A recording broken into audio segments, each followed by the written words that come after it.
Good day, ladies and gentlemen. The name's Ash, and today we're going to continue our adventure through the Let's Play series of Quest for Glory 1 VGA Edition.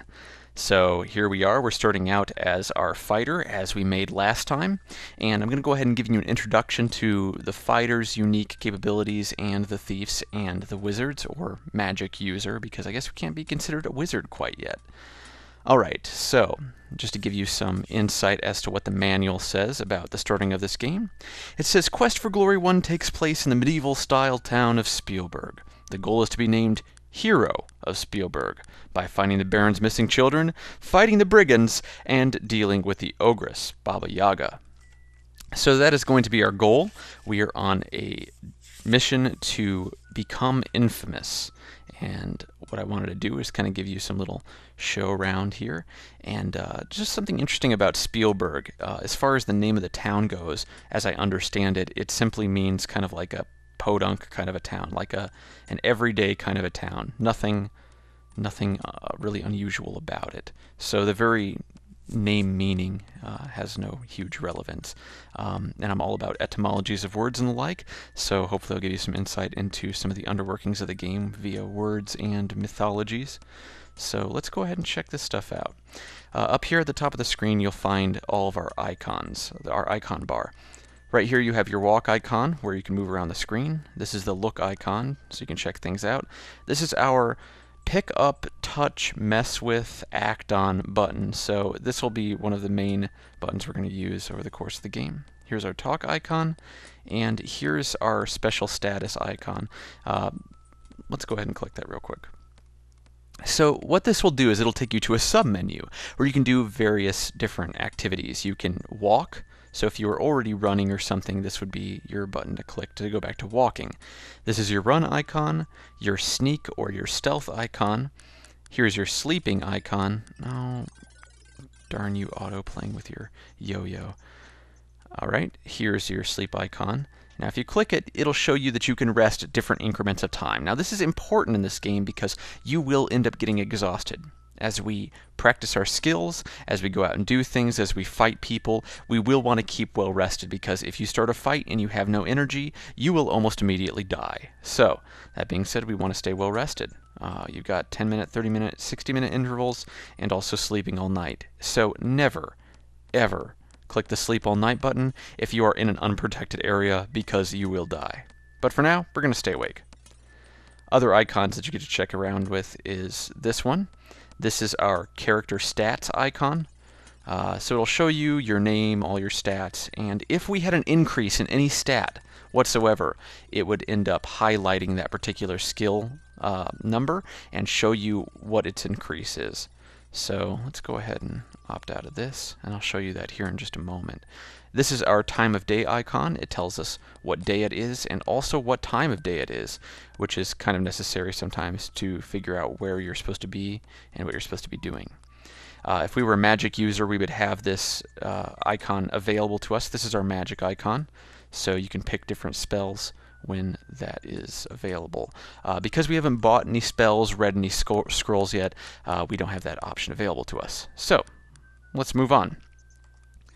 So let's check out the backpack, and here you have the look, touch, drop, and pick up, and backpack icon. And that's just the simply OK button and the I'd like to know what's going on button. Now this is pretty interesting because you have a drop icon, which I guess the only time you'd ever really use it would be to drop something you didn't want in your inventory. Now, what's a mystery to me is the bloody pickup icon, because I don't know why you would ever use it. Except for, I guess, if you dropped something that you didn't really want to drop. So hooray, we've got our food ration back. So let's check to see what we got. I've never used the pickup icon button usually, so it's kind of pointless. It's neither here nor there. So let's check out how much money we've got. You have 4 gold pieces and 10 silvers. So how the money works in this game is there's 10 silvers to every 1 gold piece. So we've currently got 5 gold or 50 silver. We have 5 food rations, and the story of eating in this game is that you want to eat 1 decent-sized meal every single day. Otherwise, your character will get hungry and fatigued and all that jazz, and you don't want that to happen. So we have these food rations so that if we do not eat somewhere else over the course of the day, our character will just eat the food rations and he'll be happy and hunky-dory. And he'll do that automatically, so you don't even have to do it. We also have the leather jerkin, our most weightiest item.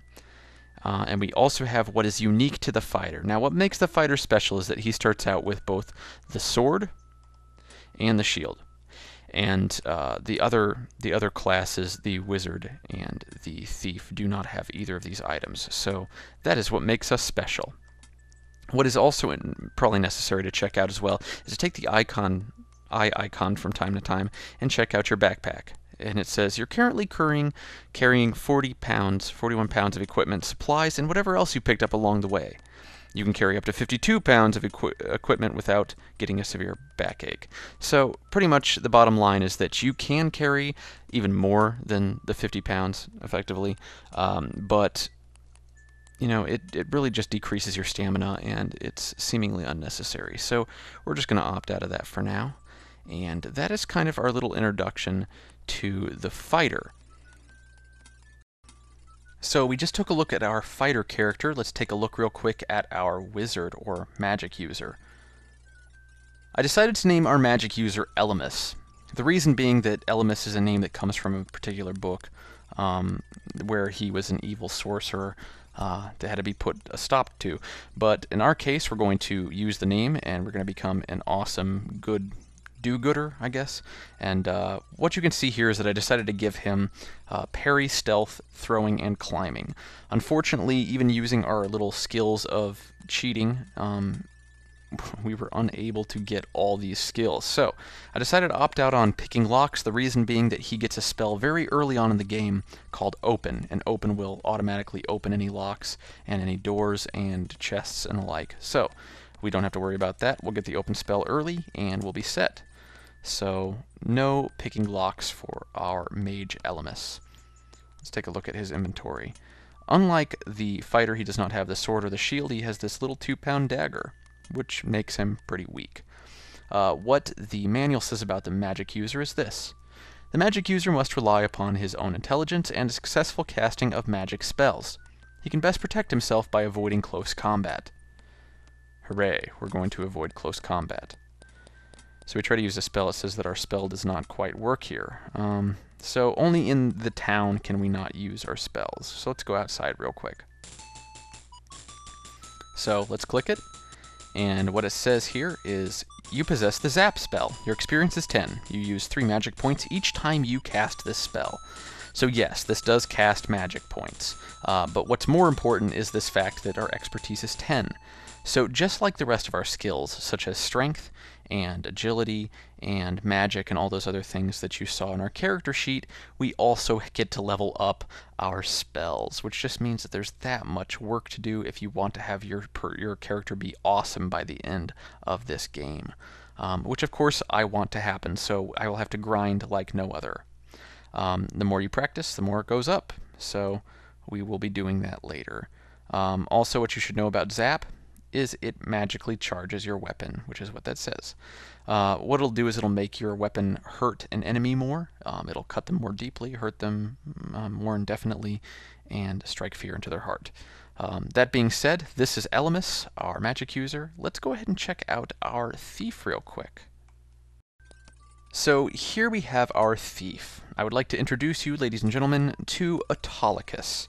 Autolycus is actually a name of a character from a horrible television show back in the 1990s, actually. And there was a character played by Bruce Campbell, one of the greatest actors of all time, and the character's name was Autolycus, and he was the king of thieves. And so, in honor of Bruce Campbell, my thief is named Autolycus. As you can see, I decided to give him magic and parry both, the 2 skills he was lacking, and he's ready to kick some butt. This is what the manual says about the thief. The thief counts in his skills, stealth, and agility. His weapon of choice is the dagger, and he prefers to throw it from a distance. He can best defend himself in combat by dodging. So, let's look at what he has here. He, like the wizard, or magic user, has a dagger. He also has this, the lockpick. The lockpick is unique for this thief. It gets him places that other classes cannot go. Also, in addition to getting in places that he cannot go, if you have either the lockpick or the stealth ability, when you interact with other thieves, if you click the hand icon on them or on yourself, or if you talk to them or talk to yourself, depending on the game and the circumstances, what you'll do is you'll be able to have the option to do the thief sign. And the thief sign, when you do it, it'll communicate to them that you're a thief as well, and they will no longer try to kill you or rob you. Instead, they will point you to the nearest Thieves Guild, which can be pretty useful. So there you go, that's Autolycus. So now we have our three classes. We have Orion, a fighter, Elymus the Magic User, and Autolycus the Thief. And hopefully you'll join us next time when we actually start adventuring. Until that time comes, I'll see you off.